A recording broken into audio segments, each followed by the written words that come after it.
This is the All Bros podcast. I'm Caleb. And I'm Jonathan. And we are a couple of aspiring filmmakers that love to watch and critique movies, but also enjoy a lot of bit of the nerd life.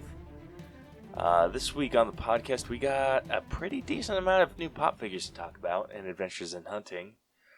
No Blu-rays, unfortunately, but we have a really good number of this week's sneak peeks that we're going to discuss from DC's Fandome.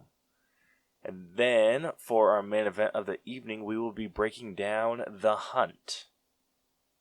So, with that, we can get into it. Let's do it. Hey everyone, you found our new podcast called Exploring Kodawari. I'm Luke, I'm a classical trumpet player, and sitting here next to my fiancée, Yanka. Hi, I'm Yanka, I'm a classical violinist. She's pretty good too. I think I'm probably going to put your playing in the background of this. Very exciting. You're our intro music. Very exciting. You're going to be famous. So this podcast is going to be exploring this word Kodawari. I think we were all pretty bored during COVID-19, and we wanted something to help us focus on staying on the path, developing, learning new things. Mm-hmm. So we're going to dedicate a podcast towards exploring Kodawari in the world. Which means pursuing a perfection in a craft that we can't really achieve or arrive, basically, into that perfection. It's one of those Japanese concept words that means a whole paragraph of meaning. It's hard to define very succinctly, but it basically means pursuing the ideal, all the while knowing you can't get there. So we want to interview people, we want to do various topics, and just kind of explore this motivational energy in the world.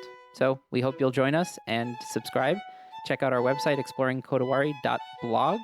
We have articles up there and all sorts of things, and we hope you'll listen. Yes. Bye. Bye.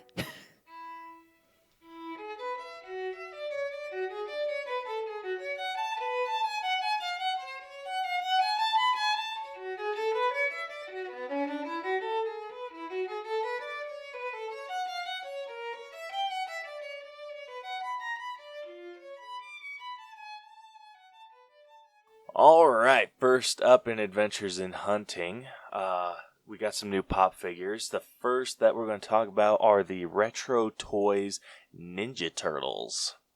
And these ones are bad ass. So we get all four of the Teenage Mutant Ninja Turtles. We got Mikey eating a pizza, giving us a thumbs up. Donatello holding his bow staff. Leonardo wielding his katanas, and Raph holding his sais.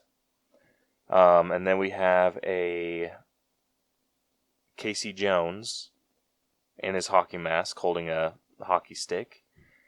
And we have a specialty series April O'Neil in her classic yellow jumpsuit and white boots.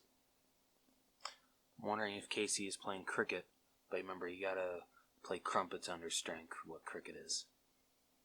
What? Don't you remember that scene in the first live-action Ninja Turtles? I haven't seen that in a really long time. It's when Casey pulls out like a cricket bat from his backpack or whatever, and Raph's like, cricket? You gotta understand what a crumpet is to understand cricket. I don't remember that at all. How dare you? Yeah, so what rendition is this of them? I actually don't know, because all it's saying is Nickelodeon Teenage Mutant Ninja Turtles, but this is not any rendition that Nickelodeon has ever done. I know Nickelodeon owns the rights to Ninja Turtles now, but I honestly don't know. I don't. Is this supposed to be like the TV show, like the classic cartoon? Because if it is, there should be a lot different. I think these are supposed to be the movie versions, like the live-action movies. Yeah, that's what I thought too originally, but then April throws me off. Yeah, that's not April. Casey, that's definitely from live-action, and all four definitely look from live-action. But yeah, maybe that's why she's a specialty series, because she's based off her comic book origin, or the animated show. Maybe it was just like they didn't know what to do, because April O'Neil isn't really April O'Neil in that. I mean, she does wear a raincoat. A raincoat. Okay, fair. Like, I don't know, like that, like screams April O'Neil. Oh, absolutely. Like if you didn't have her paired up with the Ninja Turtles, I still would know who that is. Yeah. If you would have done the live action version, I probably wouldn't. All right, fair. That's fair. But I freaking love the look of these, Oh, I do too. and I want every single one of them. Will Because you this get is them all? this is the Turtles that I grew up with. Oh yeah, same. Like I wasn't allowed to watch the cartoon. I am so sorry. Yeah, so I didn't watch any of the cartoons until I was way older. So this was my first introduction to the Ninja Turtles. Ooh. Actually, my first introduction was Secret of the Ooze. Oh, I love that movie so much. Yeah, and that was before I realized who. Aren't the big monsters supposed to be Bebop? So it's like a rip off of Bebop and Rocksteady. It's Toka and Razor. Yeah, so I didn't realize who those were supposed to be, Oh, well, they're or technically like not rip supposed- off. Yeah. Who they. I just thought that those were Ninja Turtle villains. Oh, okay. Like I didn't know anything else about the Ninja Turtles. Like I didn't know that So there was sad. I didn't know there was a show about them for the longest time. I didn't know. Like I thought it was just those 3 live action movies. So you had no idea what one of the greatest theme songs of all time sounded like. Not for a really long time. That really freaking sucks. I don't think I realized that soundtrack or I didn't hear that theme song until I want to say 12. Oh my gosh, dude, I'm so sorry. Yeah, it was a bummer, but gosh, I want all of them. I definitely want all 4 of the Turtles. I can honestly do without April O'Neil, but I think I'll get Casey as well. But the 4 Turtles are my main goal. Yeah, I didn't get introduced to Casey. Like he wasn't in the Secret of the Ooze, was he? Nope, Yeah. He didn't come back until the 3rd one. Yep. But we don't talk about that one. Dude, I'll be real. I actually have some nostalgic feels for that movie. Please tell me it ain't the line, "Help, I'm a turtle and I can't get up." I actually laughed my ass off at that. Gosh damn it. What? That shit is funny. Or who can forget the classic, "Oh, I just swallowed a bug. I hope it wasn't an ancestor." Dude, those jokes are so unappreciated. No, they were so bad. Oh, But these are so cool. they really are. Yeah. So I love these, but for some reason, the turtle figures that I always want, probably will never get, is based off how they looked in TMNT, 2007 animated film. I just loved the way the turtles looked in that movie. Yeah, I really liked that look. Like that. The live action movies is like classic for me. Oh yeah, this is quintessential But Ninja Turtles. I would put those ones at the top. TMNT is like 3rd. 2nd place, I'd probably put the 2003 show. Ooh, yes, okay. I really like that look. Yeah, those always look really Like, good. even though they looked very interchangeable, like you could just change the color of their mask. No, I feel like when it came to like skin tones, they were a little different. Raph's always been darker than all the others. Okay, so yeah, like, I'm okay. Well, if you were to make their shade of green the same, like they're very interchangeable. Yeah, I mean that's how the original comic is. They literally they didn't even Did you know that like the whole different color mask didn't even come in until the actual show? I did not know that. Yeah, so in the comic books they were all just red masks. They with the first animated show they decided to give them all different color masks. That's cool. Yeah. And it works so well. Oh yeah, absolutely. But yeah, definitely ones I'm going to be picking up. I don't understand why they're in a retro toy line. Yeah, I don't either. But, oh well. Yeah. The next up in the retro toy line, we got the Rock'em Sock'em robots. And these are badass. These are really cool. What I don't get is why is only the red getting a Pez and the blue's not? Yeah, that's bullshit. That's bluest. Hell yeah. That is absolute horse shit. for those of us that prefer the blue Rock'em Sock'em robot.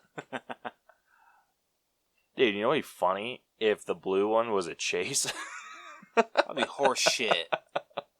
Don't even speak those terms here. Yeah, but these ones are cool.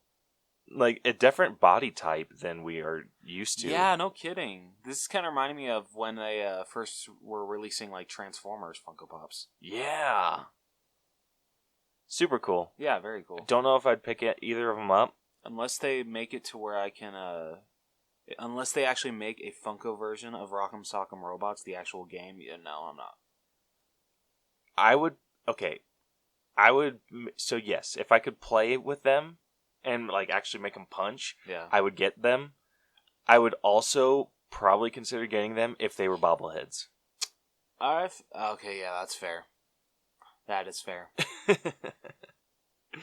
Yeah, those are super cool. Next up, we got a new Target box coming. This is going to be a Hulk versus Wolverine.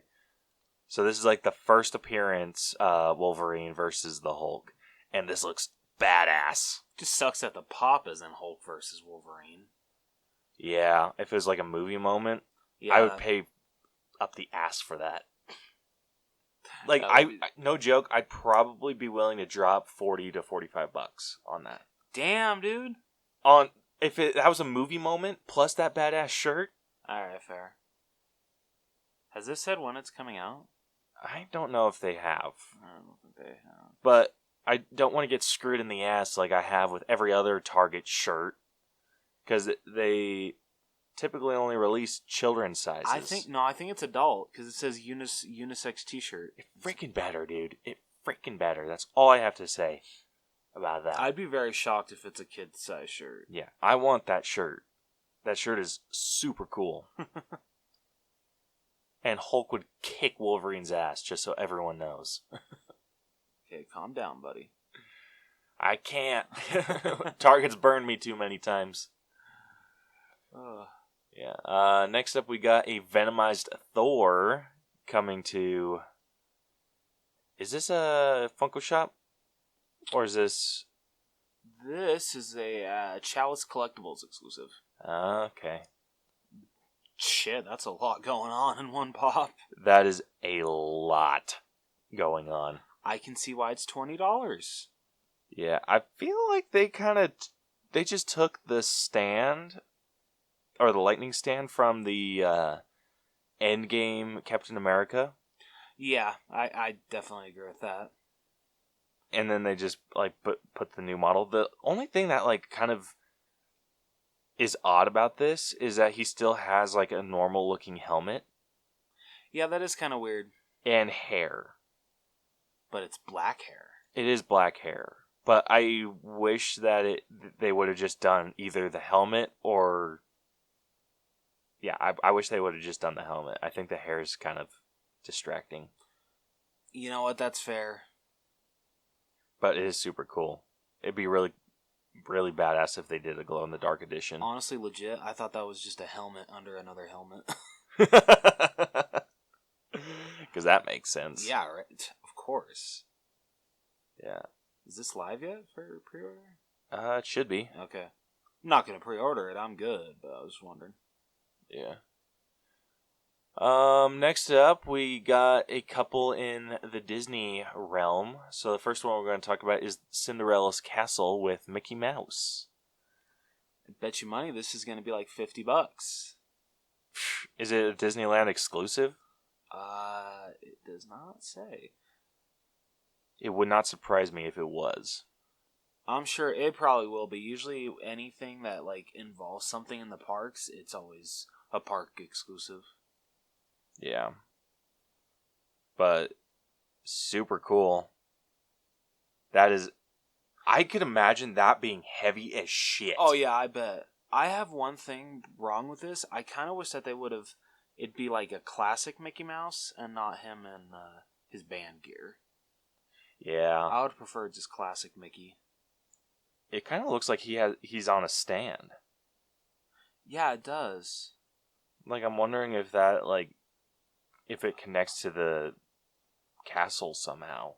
Yeah, it might. but super, super cool. Just not worth the price tag that I'm sure it's going to be. Yeah, it'd probably be real bad. Could you see it being $100? Easily. Shit. My guess, though, is about 80. Okay. Still not paying that. Yes. But Hell no. it's better than 100. Yeah. The next one we got is Matterhorn Donald Duck. Matterhorn? Matterhorn Donald Duck. Whatever, screw you. Oh, shit. This one's cool. What? He's kind of wearing a Peter Pan hat. That's a lederhosen hat. Okay, whatever. I don't know my you clothing. Uncultured swine. I'm just kidding.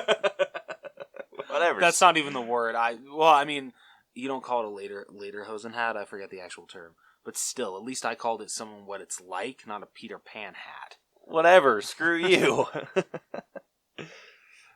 This one's cool. Sucks that the glare is so bad. Yeah. Picture. Can't really see the actual image that yeah. well. But I would guess this is going for maybe a little bit less than the Splash Mountain attraction. I think Splash Mountain won for $50, didn't it? Yeah, so I would see this going for about 50. Yeah, I could see that too. I honestly feel it should be less considering that came with 3 characters. But, dude, I'd hate to see how much that pop's selling for right now. I don't even want to know. I don't either. Too much. Splash Mountain merchandise is selling for shit tons of money right now. Jeez. And then lastly, we got a Taz, the Tasmanian Devil, dressed up as the Flash in the first of the DC Looney Tunes crossover series. Okay, so I'm gonna take a guess here. Bugs Bunny is gonna be Batman, or do you think Bugs Bunny will be Superman? Bugs Bunny, Superman, Daffy, Batman. Yeah. Okay. Do you think they'll put Lola as Wonder Woman? Yes. Okay. Now all we need is Aquaman and Cyborg. Elmer Fudd is Cyborg. Okay. And then Aquaman. John Corn Leghorn.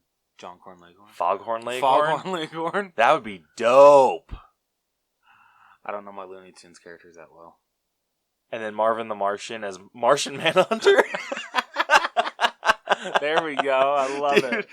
They better do that. I'm going to be disappointed if they do anything else. Oh, are we missing any of the main players from Looney Tunes?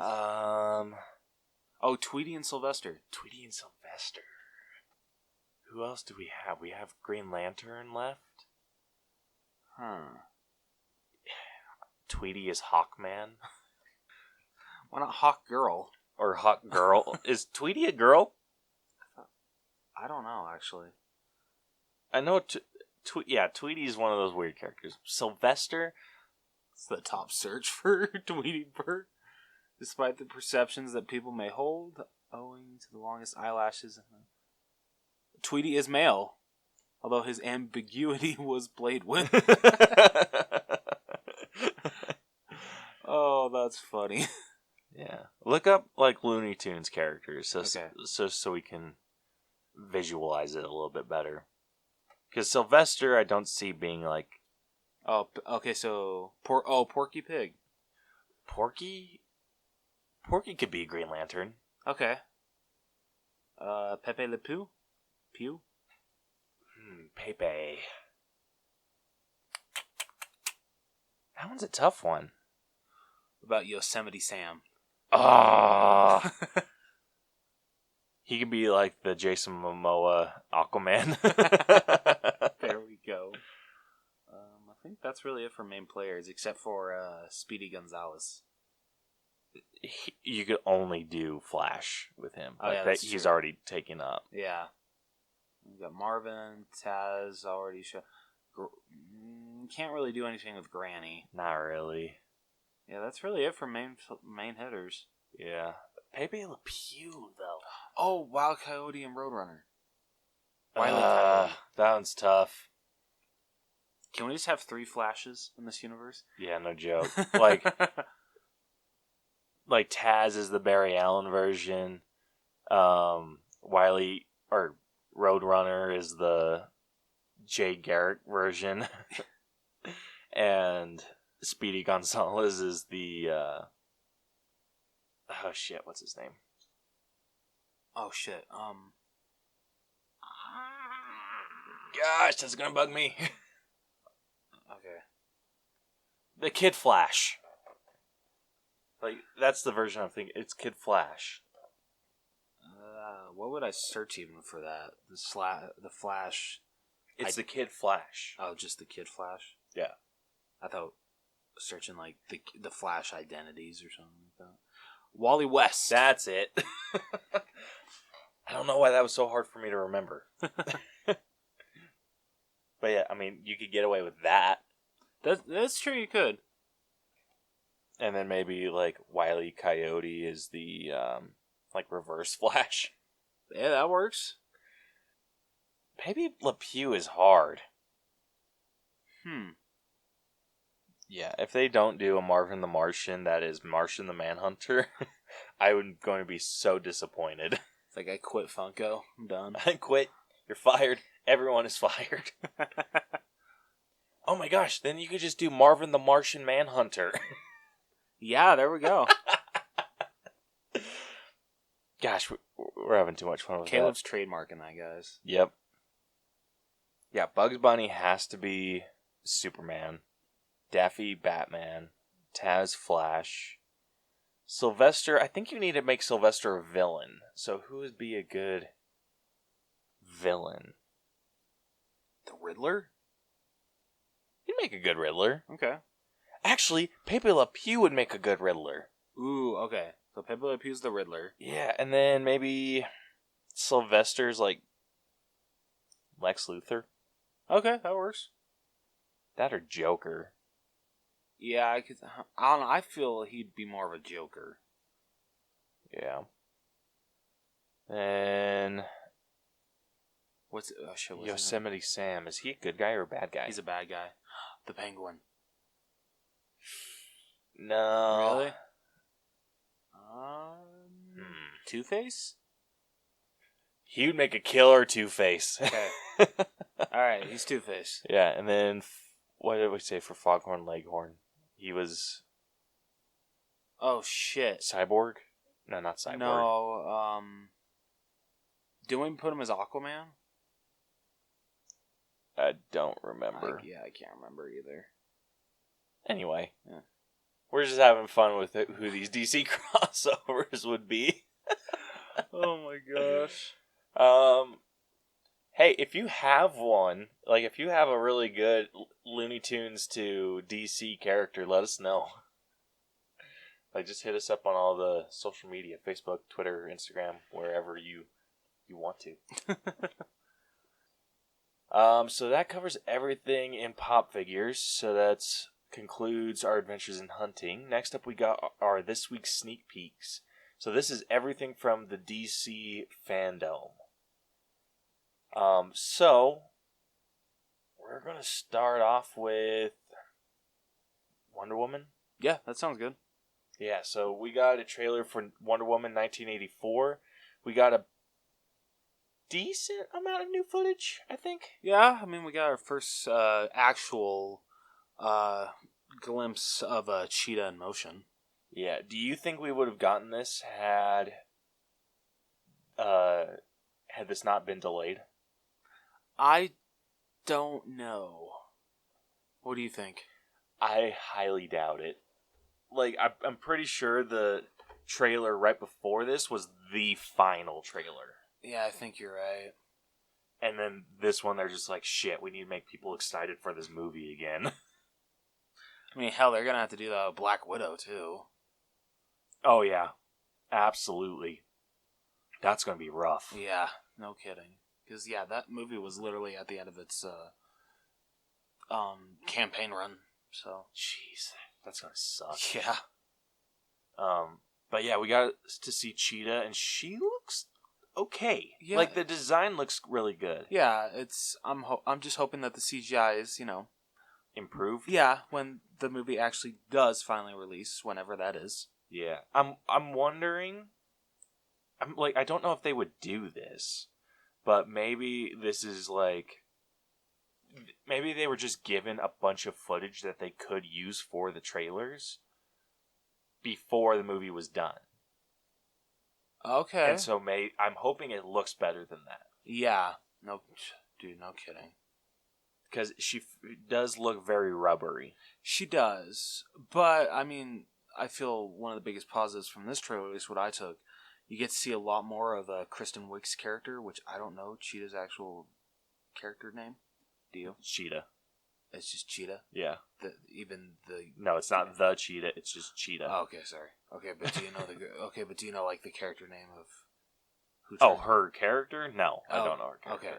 So, I loved, you kind of get more of a backstory with her character. At least that's what it seemed. Yeah. Understanding, like, why she kind of, not despises Wonder Woman, but kind of looks at the world differently than her. Yeah. I don't know. I feel like the basis for the hatred is a little cliche. Is it just because she can get a guy and she can't? Pretty much. That's honestly my bet. So, I mean, Chris Pine's a good-looking dude, so can you blame her? Yeah, but Pedro Pascal, we kind of got a really good idea of who he is. Yeah, he looks badass. Yeah. I'm loving what I'm seeing from him. Yeah, and it looks like he's grants people's wishes. Yeah. And I'm assuming that comes into play in the movie. I sure hope so. Yeah, it better. Otherwise, that makes no sense why you'd introduce Pedro Pascal. We're lied to. So this trailer was freaking great. It really was. Super, super good. Yeah. Still not a big fan of her golden armor. It made definitely more sense in this trailer because you understand why she's wearing it now. Yeah, I still don't like it. I don't either. I just want her to wear her classic Wonder Woman outfit. It's the helmet that ruins it. Fair. I'm cool with the golden armor. It's just take the helmet off. Bit too much. Yeah. Next up, we got the Justice League, Zack Snyder's cut. Oh! I'm so excited. So freaking pumped. I never thought a version of Hallelujah would get me so freaking pumped in a Justice League trailer. Dude, Holy shit. He actually used that during a sex scene in Watchmen. Alright, I'm out. Thank you for ruining that song for me now, Caleb. Appreciate that. Yeah, it's funky. But I don't know. All this new stuff that we got to see looks good. Darkseid looks amazing. Yeah. You could tell that I don't think the CGI is done on him yet. No. But he looks really good. And it seems like we're going to be getting a lot more backstory for Cyborg in this movie. Oh, gosh, I hope so. And the Flash, too. Yeah. Both those characters. And I'm excited for... Well, for one, we get a completely different movie. True. It's very true. Definitely in tone. Yeah. But majority of it, we're going to get, new stuff. Because I think, what was Zack Snyder saying? You only saw, a quarter of what he filmed. Yeah, I think that's what he said. And then Joss Whedon did the rest. Yeah. Which, it shows. Yeah, you're telling me, buddy. Dude, no joke. You could tell what was done by Joss Whedon versus Zack Snyder. It's amazing now with the whole Snyder Cut actually being a real thing, how much more negativity has come out with Joss Whedon's Justice League. Warner, I forget what branch of the Warner Brothers company is doing this, but apparently there was a lot of allegations from not only Ray Fisher, but other members of the crew on Justice League saying how they were like harassed and all this stuff, and with like the AT&T merger with Warner Brothers, the director and some of the other people behind the scenes were like really pushing for this movie to get made as soon as possible, so they could make the release date, so the big boys upstairs could get their raises or get their bonuses and just all the shit. So yeah, they're taking the shit seriously, and they were really diving into these allegations. Jeez. That sucks. I know. That absolutely sucks. Because Joss Whedon, I love Joss Whedon as a director. Oh, I do too. But it does seem like he has issues. Yeah. Like, my biggest issue and biggest complaint is that he used the same type of joke where in Age of Ultron that he does in Justice League, where the Flash like trips or does something and falls into Wonder Woman's cleavage. And then in Age of Ultron, Banner falls into Scarlet's.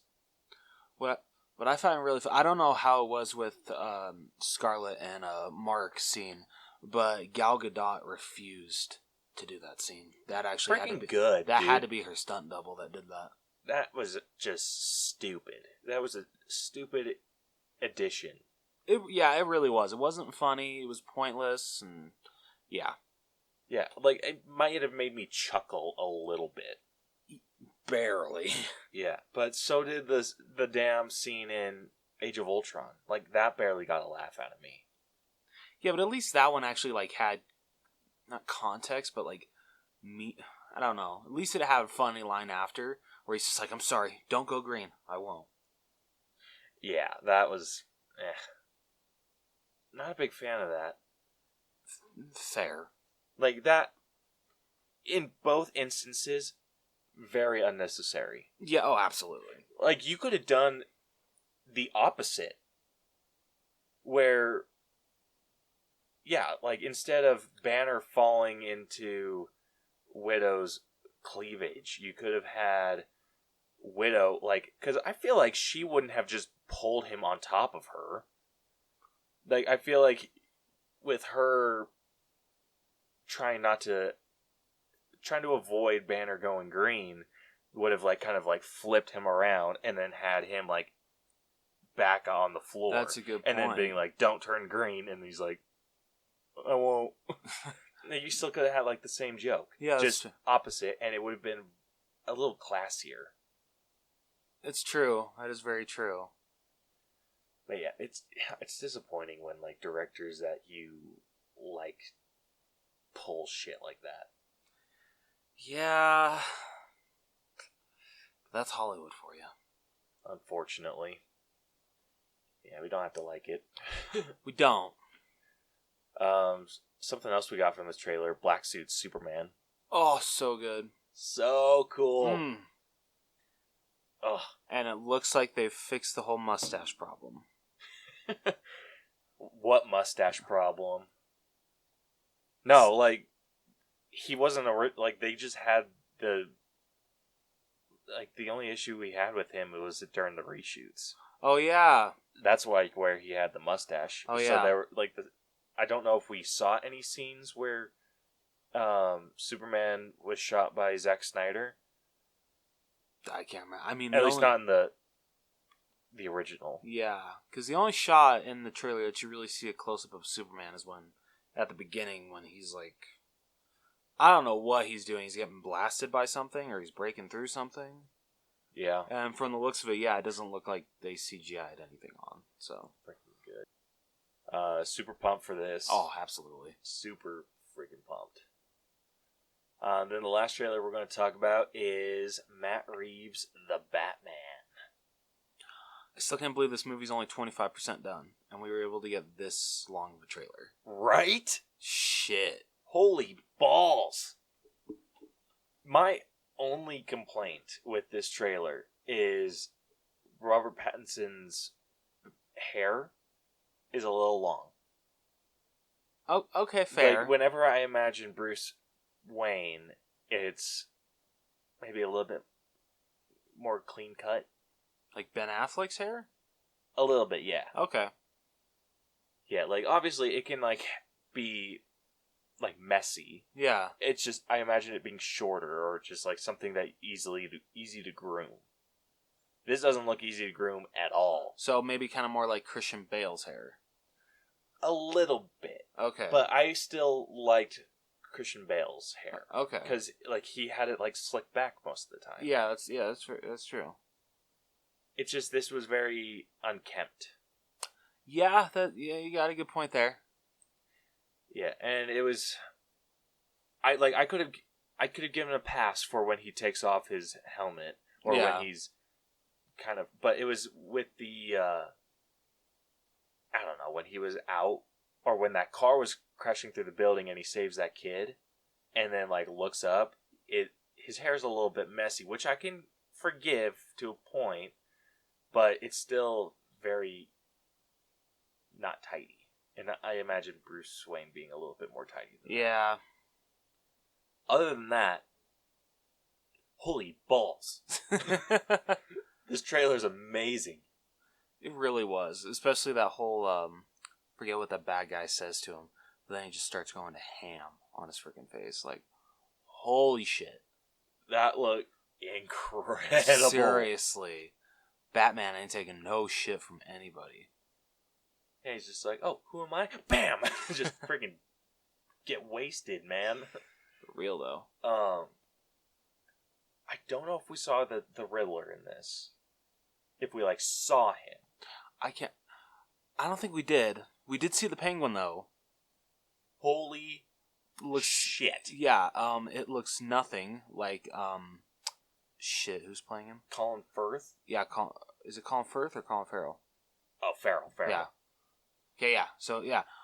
Can you talk about, like, amazing prosthetics? Holy shit, dude. Because that doesn't even look like Colin Farrell. Nope, not even a little bit. It reminds me of when Gary Oldman, in Darkest Hour. I haven't seen that. I haven't either, but, like, it legit doesn't even look like Gary Oldman. That's how good they did with the prosthetics for it's Winston Churchill, right? Oh, yeah. Okay, yeah, I know what you're talking about. You can still kind of get glimpses of Gary Oldman in that outfit.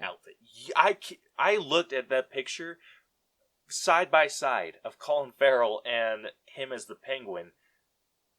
No, I can't see it. I cannot see it at all. Oh, shit. Oh my gosh, the prosthetics look so good. They do. Like, that is the Penguin. Like, holy shit. They did a great job. Yeah, that is just...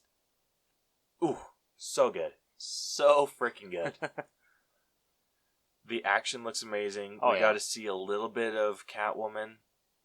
Oh, yeah, we did. I mean, not a lot, but just a little bit. It was a nice teaser. Yeah, and... Gosh, so cool. I love that we got to hear Andy Serkis. Yes, that was so awesome. That's going to be so cool. This movie's going to be killer. I freaking love it. Oh, so good. So yeah, that's all the trailers that we got. So 1 out of 3, or 1, 2, 3. What are you? Okay, number 1, actually, the Snyder Cut of Justice League. That's really? Yeah, I'm most excited for that. Okay. Kind of torn between this. Just because I've seen the first Wonder Woman and I like what I'm seeing so far. Wonder Woman 84 and then the Batman. Dude. What? You're wrong. Kiss my ass. Number 1 for me is the Batman. I love what I'm seeing. If you put Justice League 3rd, I'm going to kick you in the ass. No, I'm putting that 2nd. Okay. The margins are so close, though. Okay. Like, yes, it's like we're doing 1, 2, 3, but it's like, it could easily be like 1, 1.1, 1.2, or 1.11. All right. Like, the margins are so close. But, yeah, for me, Justice League's number 2. I am very excited to see the Snyder Cut. To kind of see what his vision was for it. Because it's not even necessarily that I'm... Like, before it was like, before everything happened where he had to fall out, I wasn't necessarily excited for Justice League. And I know that we're getting that. Yeah. That version that I wasn't super excited for.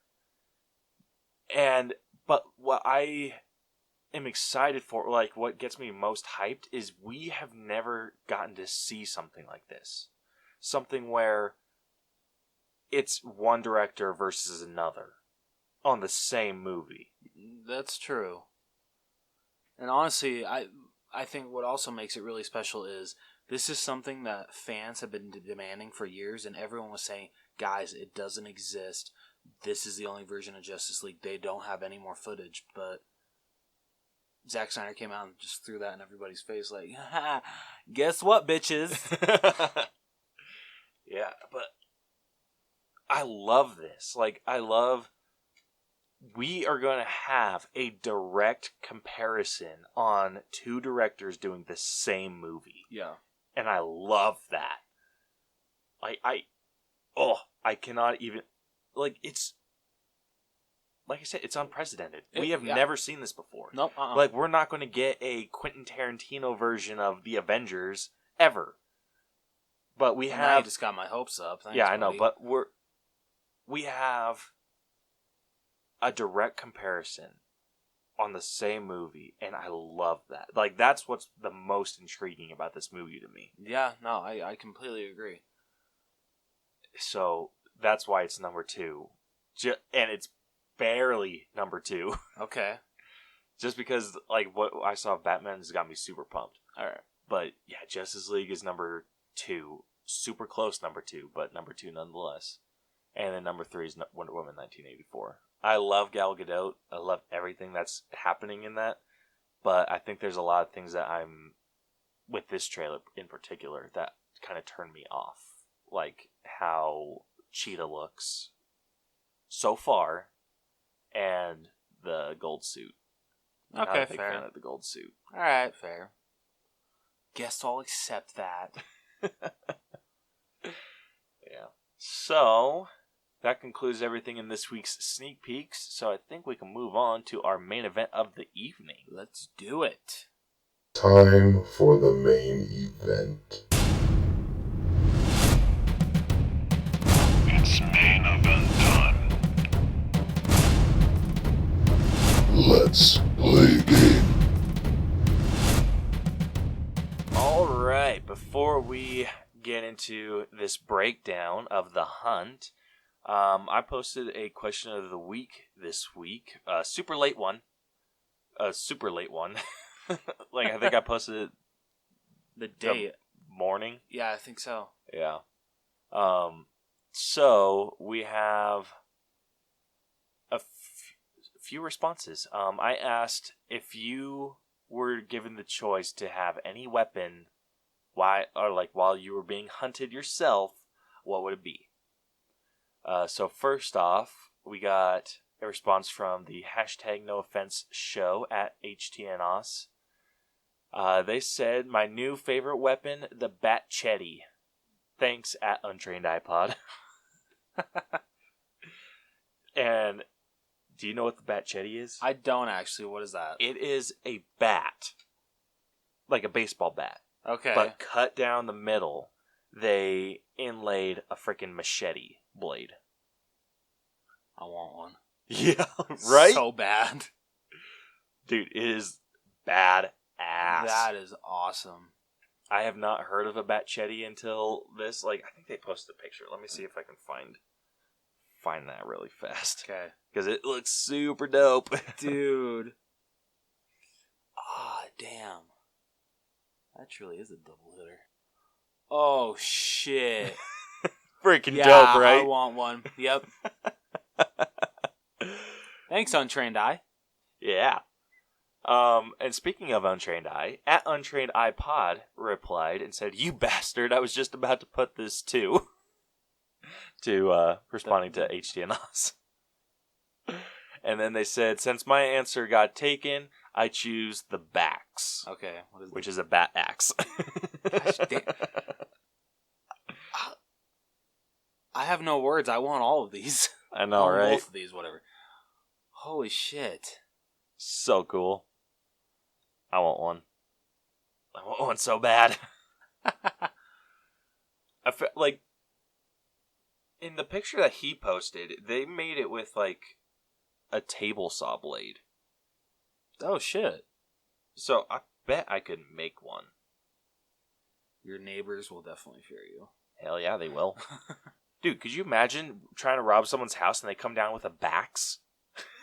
It's like, all right, I'm I'm going to out. beat the shit out of you and cut your head off. Have you seen that meme that's like, I'm a head out? That's exactly. It's like, yep. Yeah. Oh my gosh.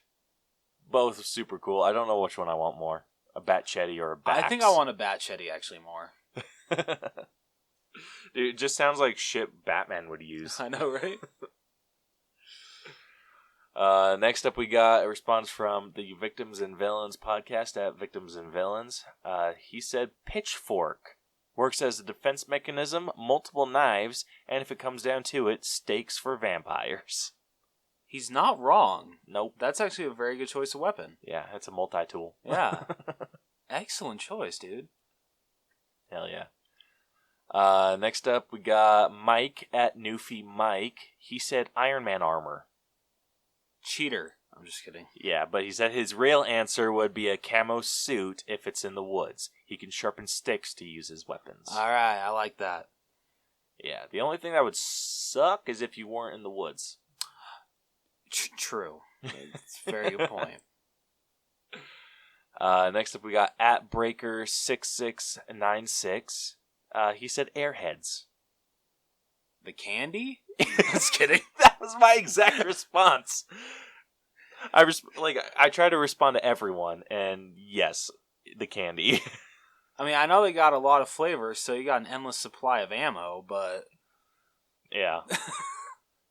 I was super confused about it, too. Okay, good. I'm glad I'm not the only one here. Yeah. Next up, Banana Fana Fofesley at Broken West said rocket launcher. Yes. Yes. 1,000 times yes. Dude, that would have made super quick work of that. Spoiler alert, bunker. True. That's very true. Next we got the storyteller at damnedbooks_451. He said a Littman tactical stethoscope. Almost killed me once. Okay, have you looked that up? I have not. Okay, I'm gonna look that up really quick. Like, I know what a stethoscope is, but I don't know what a Littman tactical stethoscope is. Please hold while we Google. Gosh, I can't talk today. I don't know how to spell stethoscope, sorry. Is it seriously just a it's stethoscope? Just I mean... We need answers. How did you... Yeah, seriously. How? We need a story time. Because you got to get a damn good swing to really cause damage with this. I mean... Right? I mean, you could get choked out by it, I guess. Oh shit, maybe that's why. Okay, We need answers Yeah. right in next week. Or right in now, as you're listening to this. Right now. If that is the answer, you were almost choked with one. I am so sorry. We still wanted the story. Yeah, please. I'm anticipating. Anticipating. I'm anticipating this story time. Next up, we got the Hlasky podcast at Hlasky Podcast. They said we're going to go with an Ultron-esque mech suit. Still going with the Iron Man one. Cheating. Sorry. A mech suit? It's Mech suits aren't cheating. I know, but to me, it's cheating. Whatever, picky bastard. Next, we got Dave and Mr. Keb. He said a mace that is also a pistol. I love it.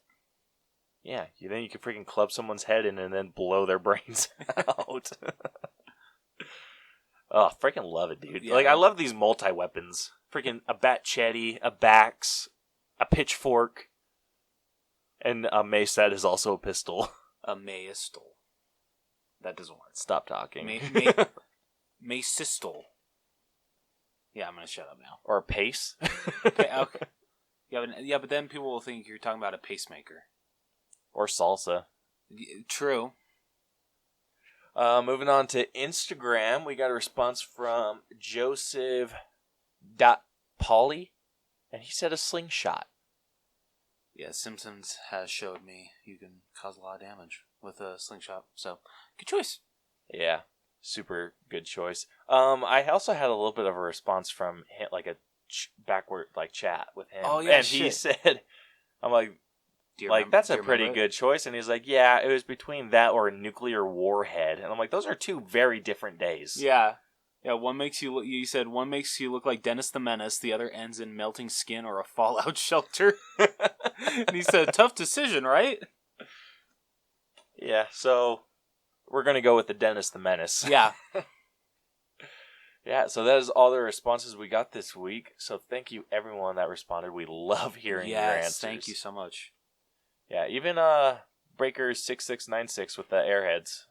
Confusing, but I mean it works. Okay, I want to double check to make sure that have you looked up what another airhead can be? No, I asked him. I said the candy, and he's like, yes. Oh, shit. Okay, so he did actually mean the candy. Okay. Yeah. I had to specify. I'm just like, okay, is he talking about some sort of, missile, warhead, or that's called an airhead? And nope, he's talking about the candy. All right. And I posted a thing, or a GIF that said, you're a wizard. Yeah, so now we can get into the breakdown. And if you guys are new to our breakdowns, we have split movies into 8 different categories that we individually grade to come to a final All Bros score. So the categories that we rate are story, writing, acting, character development, effects, music, costumes, and then we give it our own personal grade at the very end. And that gives us our score and grade. So with that, let's start off with story and get into some reading with Rose. See if I can do better than last week. Doubt it. Go F yourself.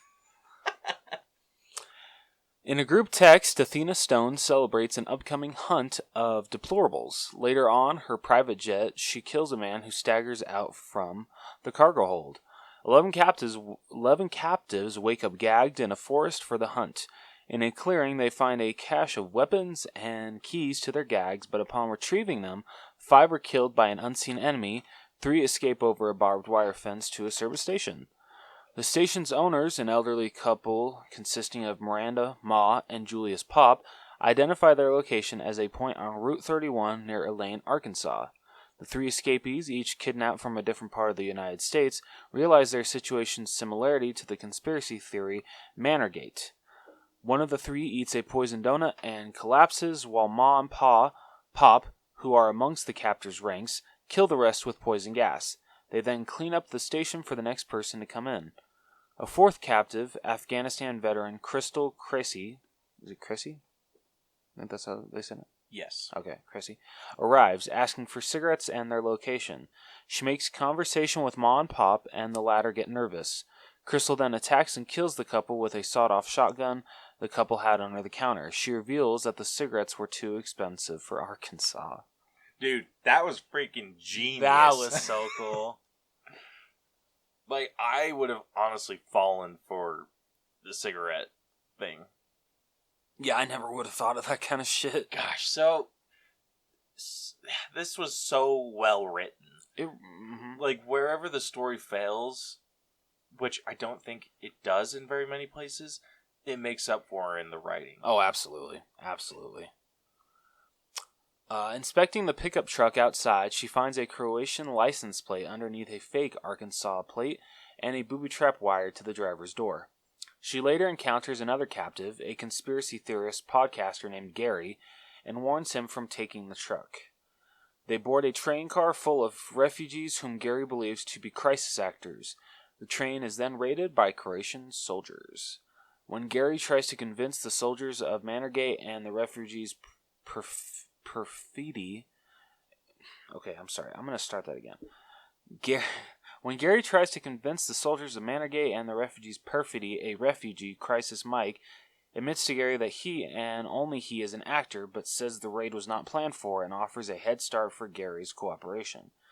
Gary uses a grenade the actor had hidden to kill him, and Crystal is taken to a refugee camp. Crystal meets another escaped prisoner named Dawn at the camp, and Oliver, an envoy from the U.S. Embassy in Zagreb, that probably is totally off, arrives to take them to the embassy. On the drive there, Oliver probes into why they were selected for the hunt. Suspicious, Crystal kicks Oliver out of the car and runs him over. She and Dawn find Gary's body in the trunk with a box marked bribe money and a map. Crystal tells Dawn the story of the jackrabbit and the box turtle, a version of the tortoise and the hare, in which the jackrabbit kills the box turtle after losing.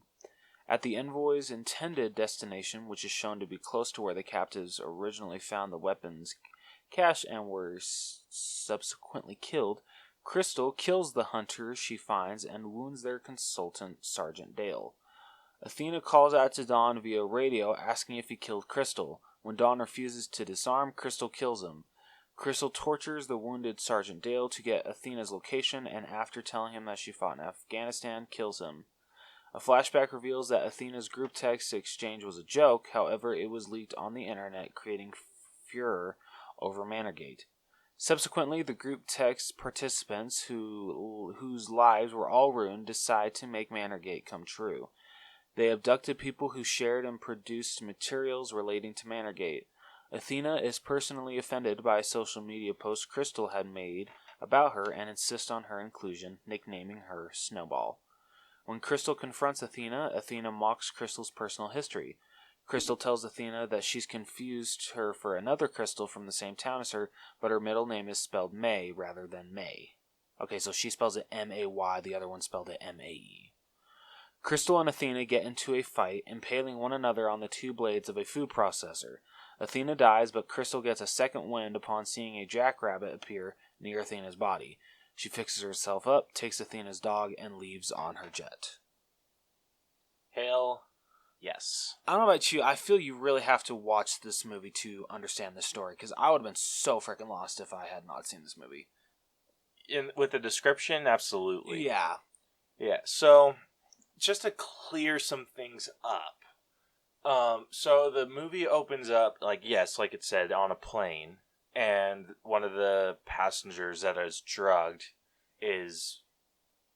wakes up, and someone stabs him, or it was Athena that stabbed him, right? Yes. Yeah, so she stabs the dude, like, killing him, we assume. Because I don't think we see him later on. No, I don't think so. I mean, he got his eyeball ripped out. Yeah, that's right. Yeah. So it cuts to, and one thing that I loved about this movie was how ballsy it was. This had some pretty big name actors, or not necessarily like big names, but like maybe B-listers. Yeah. But, okay, this is kind of a spoiler alert. We're going to talk about some people that died. But yeah, so Emma Roberts. Yes. And Ike Barinholtz, two very big name actors, die within the first, 15, 20 minutes of this film? Give or take, yeah. Yeah. It's freaking insane. Yeah, so Emma Roberts is in it. I keep forgetting his name. He plays Kevin in This Is Us. I've never seen This Is Us. Alright, do you have like a cast list? Oh, yeah, sorry. Yeah, pull that up really quick, because... One moment. Justin Hartley. Yeah, so he's in this. Ike Barinholtz. And a few other people. Like we said, Emma Roberts. I think that those are like the biggest ones that everyone would know. So, yeah. I was under the impression that Ike Barinholtz, Emma Roberts, and Justin Hartley were the ones that were going to make it through the movie. That's what you would think. That is exactly what you would think. And then I thought Crystal, who was played by Betty Gilpin, I knew she was going to make it. Yeah, considering she's the face of the poster. Yeah, I assumed she was going to make it, but we weren't going to see her story until later on. And I was right. You don't get to see her story until a little later. But it opens up where they're getting shot at, and then you see Justin Hartley and Emma Roberts. And Emma Roberts, she's like has a gun for like 2 seconds and then gets blasted in the head. Yep. And I'm like, oh shit! And it wasn't necessarily that her getting shot that took me by surprise. It's the fact that she's Emma Roberts and got shot in the first like 10 minutes of the movie. Seriously though. Like, oh my gosh. And I was like, okay, that's a pretty ballsy move. For real, though. Okay, I can respect this. And then Justin Hartley goes, and he's chasing this woman, and she falls. Oh, no, that's Ike. No, that's no, she does. So she falls, so this lady falls into a spike pit. Justin Hartley's character goes to save her. And grabs her, and she's pierced through the stomach. He gets her up. Don't know how. Yeah, for real though. So he pulls her up, and then they start running for the forest. But then he steps on a landmine, and you just see him go, "Oh shit!" And then he blows up. Yep. And I'm like, "What the hell is this movie?" Doesn't the lady fall back into the pit and land on? Yeah. So she gets blasted in half. Falls back into the damn pit, and then Ike Barinholtz's character goes to check on her, and she's still alive with half her body, and then she's just like, kill me, and he's just like, I can't, and then she grabs a gun from him, and he's just like, I'll do it, you pussy. And then shoots herself. Or no, she doesn't call him a pussy, she calls him a snowflake. Oh yeah, that's what it was. And yeah. But yeah, so that was the opening sequence. That was the first, I want to say 10 minutes of the movie. Mm-hmm. Ballsy as shit. Seriously. Holy crap. So many twists and turns. Yeah, it's the recognizable faces that got me. I'm just like, shit, they were trying to trick you, and they did. Yeah, absolutely. They really did. Yeah, and then, later, Ike Barinholtz and a few other people, they escape the gated area, and then they make their way to a gas station. And then, what ends up happening is that the ma and pa that run it are part of this Manor Gate situation. And they start to gas the people that just came in. And Ike Barinholtz's character, I was expecting him to live. Yeah, same. In this moment. But what does he do? He kind of... one of them eats a poisoned donut. Oh yeah, that's what it is. Yeah, and it's so funny because the people that are part of this Manor Gate are... I mean, for lack of a better term, well, you can't. They made it obvious. They're liberal elites, so they know nothing about shit. Yeah, when it comes to weaponry and this planning.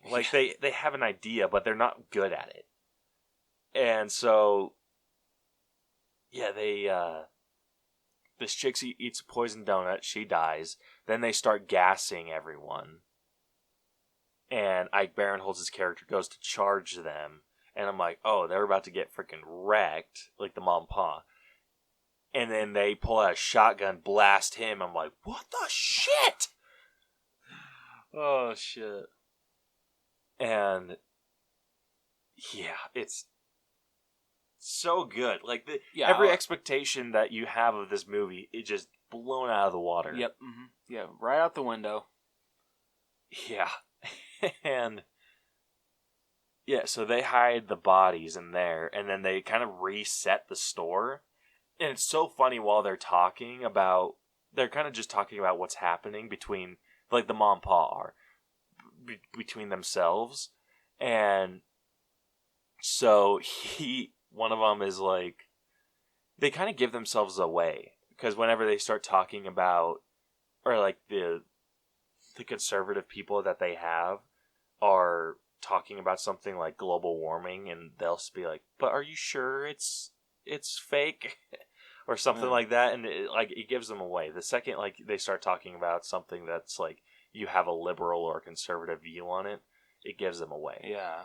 But I thought it was funny because the pa or the husband, he goes, like, after they're done cleaning up, he goes to grab a drink, and then he starts, like, drinking, and she's like, "Stop drinking that!" And he's just like, "Oh my gosh, did you poison it?" And then she's like, "No, it's, like, high in cholesterol," or something like that. And he's just like, "You gave me a heart attack, woman." And then they have, like, a radio that they call, and our main character, Crystal, is on her way to that shop. And then, like Rose said, she goes to buy cigarettes, and they charge too much for it. Or was it too much or too little? No, it's too much, I think. It's too much? Yeah, so they charge too much. And then she, like, beats the shit out of them. Like, gosh, damn. Dude, and oh my gosh, she is an amazing actress. She really is. She pulled off, like, just the dead kind of monotone for a while, and then when she's kicking ass, she's kicking ass. And I love, like, she jumps over the counter, blasts the husband with the shotgun, turns or like knocks the wife down. The wife's flipping out, and she's just like, "Wait, how'd you know?" And she's just like reveals, she's just like, "You charged me too much for cigarettes, for at least in Arkansas. Like, you effed up, bitch." And then shoots her. I'm like, this is great. Everything this movie is fantastic. And then it just, like, continues, like, with that, where they don't know who's on what side, and it gets freaking nuts. It really does. Like, anytime you think you know where the movie's going, like, it doesn't even reveal itself all the way until, like, the very end. No, it which doesn't. I love. I did, too. But so good. The story was amazing. It's a simple story, too. Yeah. I mean, more or less. Yeah. I mean, there were some areas where it was a little, like, maybe a little complicated, but it was just because they were going off of Animal Farm. That book? Yes, yeah. Which I have not read. I haven't either. Yeah. Honestly, the first... You know, it's really sad. The first time I had ever heard of Animal Farm was in Good Luck Charlie. Really? Yeah. I had never heard of that book before that. Are you sure it wasn't, like, a kid's book? Because Animal Farm sounds like it could be a kid's book. It is a kid's book. But it is a kid's book? Yeah, it is a kid's book. Oh. I'm pretty sure. Okay. They made it sound like it's kind of like a... I think they wanted to do kind of like a higher education book. Well, okay, wait, no, it's not. No, it's not a kid's book. But, like, you can... I don't know how to explain it. Yeah, because the book tells the story of a group of farm animals who rebel against their human farmer, hoping to create a society where the animals can be equal, free, and happy. Okay. Yeah, and then basically towards the end, you can't tell the animals apart from the humans, and you can't tell the humans apart from the animals. Weird. It's very weird, and yeah. Okay. I'm intrigued. Like, this movie made me intrigued. And I kind of want to read it. Or at least do an audiobook of it. Question is, how much is an audiobook of it? Good question. Oh, that's not bad. Well, okay, the paperback's $8.68. That's not awful. Yeah, that's not bad at all. But yeah, they were just trying to... It seemed like they were just trying to do, like, a whole thing of Animal Farm. Yeah, that's definitely what it seemed like. The ending was pretty nuts. Yeah, that shit was bad shit crazy. The way that they explained everything, it was this CEO of a company that was kind of forced to retire because of her...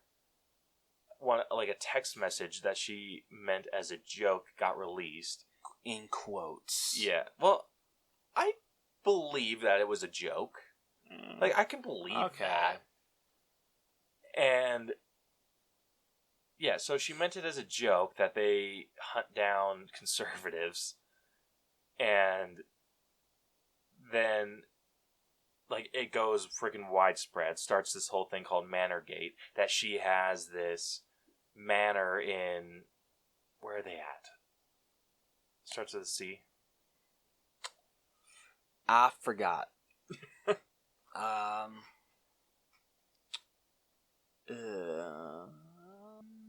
They're in some foreign country. Yeah. Shit. Shit. Croatia. Oh, yeah, that's what it is. Yeah, so they're in Croatia. And like it starts spreading that she has this manor in Croatia where she does this. And she's like, it's a 3-bedroom house. Like, it's not a manor. And she like gets so pissed off, and she is eventually forced to retire or step aside as CEO. And so she decides to make this Manorgate a reality. And what's so freaking funny about this is that Crystal calls her out. She's just like, Manorgate isn't even real. And then she's just like, but isn't that what we're doing? And then they're like, no, like, I started this because of all the rumors. And I'm like, that doesn't make sense. Yeah. So even though because you heard about the rumors, you wanted to make it true, but yeah, like it's because the rumors screwed with her life, and so she's just like, you know what? They already believe it's real. Why don't we make it real? Why not? And it was just to get revenge at the people that were talking shit on her. Yeah. Wow. Which was, I mean, it's the funny. internet. Yeah, and it's funny. It's like it's the internet, lady. Get freaking used to it. Yeah. So, what did you think with the story? Overall, I thought the story flowed really well. Kept my attention the whole time. I was never bored throughout the whole story. I don't know, what are you thinking? Like, I don't know, I'm thinking like maybe like 75? You're in the 70s? Yeah. I was like in the high 80s. Okay. Just because it does flow really well. Like, yes, the story is simple, but that works in its favor. That's true. It flows really well. They told the story they were meaning to get out. There was very few parts. Like, after they explained everything at the end, it made sense. That's a good point. Gosh damn it, you talking about? Yeah, like, yes, it wasn't like a super original. I mean, it was. Yeah, it wasn't like something that's absolutely insane and original and just crazy out of this world. But it was a really solid story. It was. Yeah, that's true. It had some really good just roots. Okay, so what are you thinking then? Like I said, I'm in the high 80s. Okay. So I'm like 88, maybe? I can give you 88. Yeah? Yeah, I can give you 88. Alright, next up we got writing. This was pretty solid too. Yes. There was so... Like, I'm if you've listened to our breakdowns before, I hate when there's wasted speech. Like, if there's just unnecessary speech. If you can take something out of a movie and have the movie stay the same, it's... Like, it shouldn't be in there. Yeah. And that's how I write. Whenever I need to write stuff, if I don't need that word in my sentence, I will remove it. And I mean that could be a detriment to me as a writer. But I hate wasted words, and none of this seemed wasted. No, not at all. All of it was used as exposition. All of it was used to further the plot. There was nothing in this movie that I felt was just wasted. Yeah, no, I completely agree. So me personally, I'm a little higher. Like, I'm in the 90s for writing. I'm at like a solid 90 for solid writing. 90? Yeah. I can give you that. Okay. Alright, next up we got acting. Should we just do Crystal? I think we can do Crystal. Ooh, should we do Hilary Swank? Yes. Okay. So, yeah, let's do Crystal. We'll do Hilary Swank. And then maybe the others. Okay, so... Just because there was a pretty good number of actors. Yeah, that's true. Alright, so let's start off with Crystal, played by... Forget somebody... Betty Gilpin. Sorry, Betty Gilpin. Gilpin, yeah. Oh, wait, we're not starting off with her. Oh. And then Athena, played by Hilary Swank, and then Yes. the others. Yeah. So, do we want... played by everyone else. Yeah. So let's do the others first. Okay. Any you had issues with? Not really. Like, I wish that, Ike Barinholtz had a bigger role, but I had no problem with what he was in this. What's that guy's name that you said is in that one TV show? Justin Hartley. Yeah, he was great too. I had no problems with him. Emma Roberts, I still can't believe she got killed off so fast. Oh my gosh. In an awesome way, but I find it really funny that she's just credited as Yoga Pants. If you go on Google, that's her credited name, is Yoga Pants, and it's freaking fantastic. It's so funny.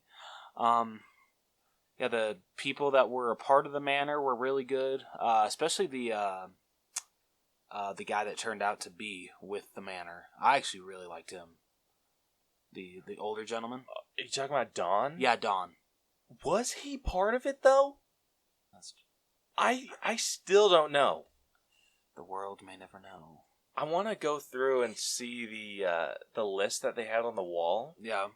Because I don't think it was ever confirmed or denied that he was part of it. That's true. I sent you the code, didn't I, for this? Yes. Okay, I just want to make So sure. I need to play through that again. Yeah. But so good. All of them did really amazing. They really did. The mom and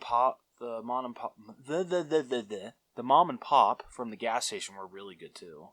Yeah, they were pretty good. Honestly, I think the only issues I had were some of the people that died really quick. Yeah, and that's really not a problem with acting, more so like character decision making. Yeah. Like the guy that died from all the arrows. Yeah. Like, I think his acting was a little weak. That's fair. That girl was a good shot. Like, damn. Mm-hmm. Not compared to the mother in Ready or Not. She's like, you gotta excuse me, it's been a while. But yeah, it's a good one. I don't know. I'm thinking average, like about 80. Yeah, that's what I was thinking too. All right, next up we got Hilary Swank, who played Athena. Yes. So I can't remember the last time I saw Hilary Swank acting. It's been quite a while. But she did a great job in this movie. Oh my gosh, she nailed the choreography. Yes. She was... I'm sorry to say this, but she was a truly evil bitch. And I loved it. She did fantastic. She nailed this role. Yeah, it's hard to argue that she was evil in this, because, I mean, at the same time, she wasn't good at it. No, huh? It was someone that just, like, snapped, and they decided to do something that they weren't ready for. Yeah, exactly. And what made me laugh something that made me laugh, is when Crystal went in and killed everyone in that little bunker. Oh, yeah. And she was talking to the National Guard guy and saying, oh, I've been training her for the past, 8 months, and blah, blah, blah. Like, I laughed. I'm like, what do you think that's going to do against an Afghanistan veteran? Seriously, though. Like, ooh, you trained for 8 months? Cool. Like, she's been training for years. Like, and she's killed everyone. Yeah. Like, what are you doing? Hiding out in your not manor?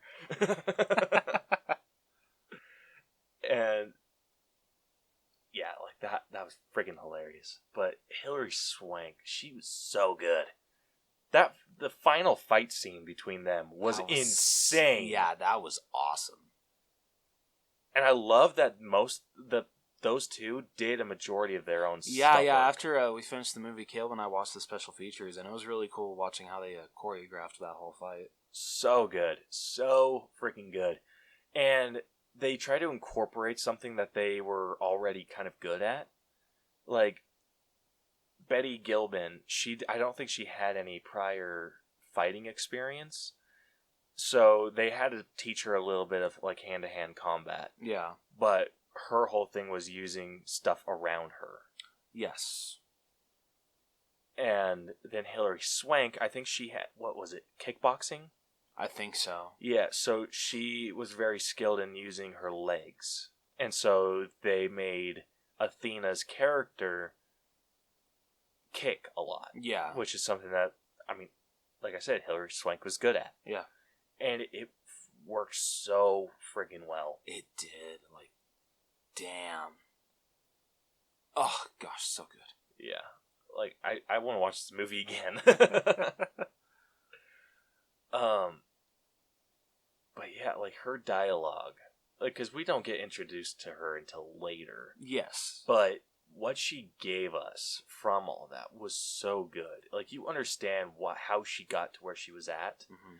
You definitely don't agree with it. No. But you understand. Yeah. And then realizing that she made a mistake in getting the wrong crystal was...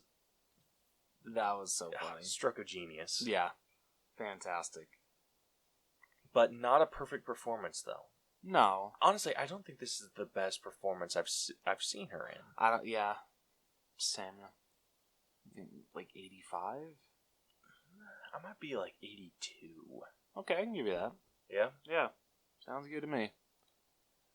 Alright, and then finally we got Crystal, played by Betty Gilbin. So fantastic. So good. Like, gosh damn. She was amazing. Yeah, wow. She had her serious moments where she was just kind of, like I said, she played monotone. She had the moments where she was playing like more like not. She wasn't playing comedic, but it's just the way that she did the comedic bits in her monotone voice. Yeah, that were hilarious. Yes. Ugh. And then when she was getting serious, like it was a monotone performance, but she had to incite so many different feelings and emotions in us, and she did amazing. Like, absolutely incredible. Yeah, I've seriously have nothing bad to say about her performance. I don't either. Her action sequences were amazing. She pulled off the physical aspect of her character so super well. Yeah. Comedic parts were done well and kind of in line with her character. She was perfect in this. 100? Yeah. All right, that averages us out to an 87.3. Not bad. Hell yeah. All right, next up we got character development. This one's tough. 'Cause yeah, did she really go anywhere? Crystal? Yeah, not really. She was consistent throughout. And I think maybe she kind of had a moment of understanding with Athena. But that's really it. And Athena didn't have character development either. Not really. Yeah. She was just kind of angry throughout it. And it's tough to do in movies like this. Yeah. I think you pointed out before, horror is so hard to do character development in. Yeah, and this wasn't necessarily a horror movie. I would consider this more of like a thriller. Okay, yeah, that's fair. And that genre is really hard to get good development in. Yeah, absolutely. That being said, gosh, I'm probably going to have to go low on this. Like 70? Honestly, with the lack of development in it, gosh, I don't want, probably 70, yeah. Alright, next up we got effects. Pretty solid. These were damn good. Shit. Yeah, the gunshots looked really good. Action looked really good. Like Body as parts stunt looked work. Body parts looked real. Going everywhere. It was fantastic. It was a good time. It looked super good. I'm trying to think if there were any issues that I had, but everything looked real. Yeah. Yeah, I had no problems with any of the effects. Like, I think, honestly, the only issues were, some of the body parts being blown off. Okay, that's fair. Other than that, it was damn near flawless. I'm in the 90s for this one. I'm thinking like a solid 90? Solid 90? Yeah. Or are you thinking higher? I want to give it a couple bonus points for action as well. Okay. Action sequences, like, between Crystal and everyone else. Yeah, those were so good. I would put that in, like, the 98 range. The overall, like, the special effects, I'd put down a little bit. So I'd probably be at 90. So maybe 93, 94? On to 94? 93. I'll go 93. Okay. Alright, next up we got music. Fairly average. Yeah. Nothing super special. No, I'm not remembering anything. Yeah. 5 or 6? I'd honestly go 5. Let's go 5. Alright, and costumes. So we watched the featurette about costumes, and it actually made us think about costumes a little differently. It did. So the way that they dressed these guys up, so they dressed up the hunted, like whatever clothes they were wearing when they were abducted. So they kind of wanted to show that they were like conservative people. Yeah. A lot of plaid. Freaking yoga pants was wearing like yoga pants. But a lot of people were wearing just like more conservative clothing. And then the liberal elites, the ones that were hunting them, they were wearing stuff that made them feel out of place. So they're used to wearing like suits and ties and all that. But then you had these guys that were wearing like military camo. But it was like brand new and clean. Yeah. And like other people wearing tactical gear that just did not fit with them. No. And it was supposed to be like that. It's these people that don't know what the hell they're doing. And I loved it. I did too. So, I mean, honestly, had I not had my eyes opened up to the costumes and like how they were trying to dress them, I'd probably be at a 6. I'm about a 7, maybe an 8. I think you'd be 7. 7? Yeah. Yeah, 7's fair. Alright, now time for our personal grade, so I'll let you take this one. Alright, so I know when this movie was first, coming out, it was very not confidential. What's the word I'm looking for? We can't speak today. No, we cannot. Controversial? Yeah, that's it. So it's very controversial. They were saying like, oh, it's like the most violent. What were we saying? Like the most violent movie of the year, just most talked about, and all the shit. I can see where they're coming from. I can too. I feel it was definitely because it was supposed to come out in like October. Yeah, it was actually supposed to. Actually, I think it was supposed to come out before that. I think you're right because on the poster it actually says September. So it's supposed to come out in September, but it didn't come out till March, and then because the whole COVID thing had to be released on VOD. But it was honestly, I feel, worth the wait. Solid story, really good acting. Just I don't know, it's kind of sad saying this with like horror movies or like movies where people get killed, but I had a good time. I had a fun time watching this movie. So honestly, I am at a solid 80. Solid 80? Yeah.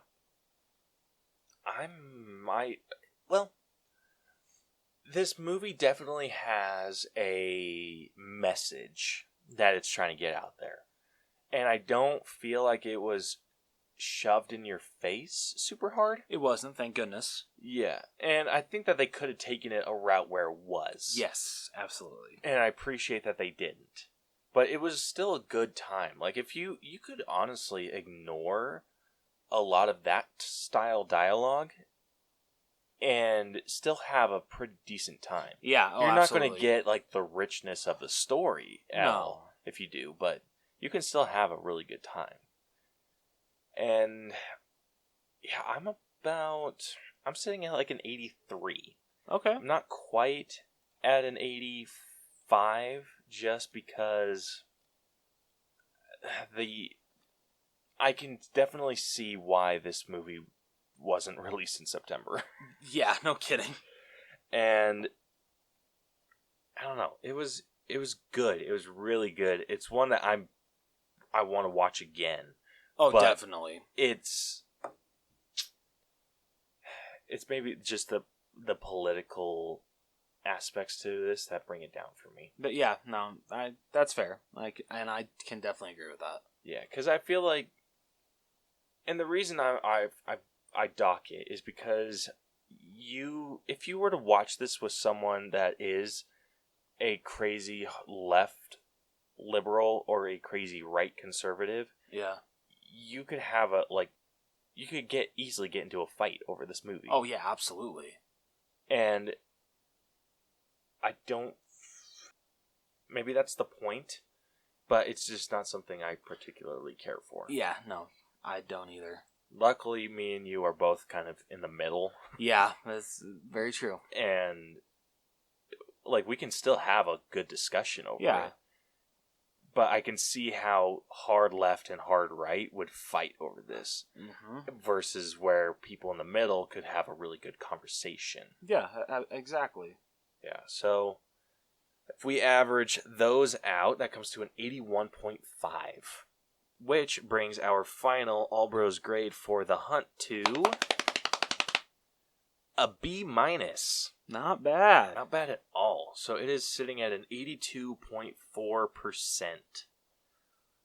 Which, so I can see, puts it a little bit below The Greatest Showman.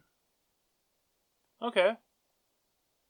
Like, that's honestly one that I probably disagree with. I honestly would too. I enjoy this a lot more than The Greatest Showman. Yeah. It's above Birds of Prey. Interesting. Okay. It is also above Good Boys and It Chapter 2. I can agree. It Chapter 2, yes. I feel it's probably on the same level for me as Good Boys. Same level as Magnificent Seven. Okay. Actually, Right. It's a little bit higher. You know, fair. And it's a little bit above Let's Be Cops. Yeah. I completely agree with that. Hell yeah. So, I believe that concludes this breakdown. So we hope you guys enjoyed it. Yeah, we don't have much else to say. Like, go check this movie out. Yes. Super good. So good. Yeah, if you have friends that are leaning hard left or hard right, I probably wouldn't watch it with them. Yeah, probably not the greatest idea. Yeah, but if you are like us or in the middle, it's a good time. Yes, absolutely. And it definitely pokes side at both sides. Mm-hmm. So it makes it so good. Yeah. So if you like this episode, want to hear more of our stuff, you can go follow and subscribe to us wherever you listen to podcasts. Apple Podcasts, Google Podcasts, Stitcher, iHeartRadio, RadioPublic, Radio.com, Spotify, wherever the hell you can find us. You can also catch all of our episodes on YouTube, as well as some bonus videos that we will be making. We're actually going to get to work on that. Yeah, we actually finally have a game plan. Yeah. I know we always say that, but this time we freaking mean it. Like the other times we haven't. Yeah. Yeah, we didn't. No. Yeah, you can follow us on social media. We're on Facebook, Twitter, and Instagram. Just search at the All Bros. You can hit us up with episode ideas. Want to answer a question of the week. If you want to join us, we would love to have anyone on. You can also email us at theallbroschannel@gmail.com, as well as check out our website, which is tinyurl.com/theallbros, where you can find links to our podcast, basically anything we do. You can find links there. Also, go check out our merch store, link on our website, but you can go to tpublic.com/user/theallbroschannel. And go check out some of our new stuff. I think this is the end of the month, so by the time this episode releases, you'll have a bunch of new shirts and stuff to go through. Woo woo! Yeah, so go check those out. Next week, we will be breaking down Bill and Ted Face the Music. It's going to be a most excellent time. Hell yes.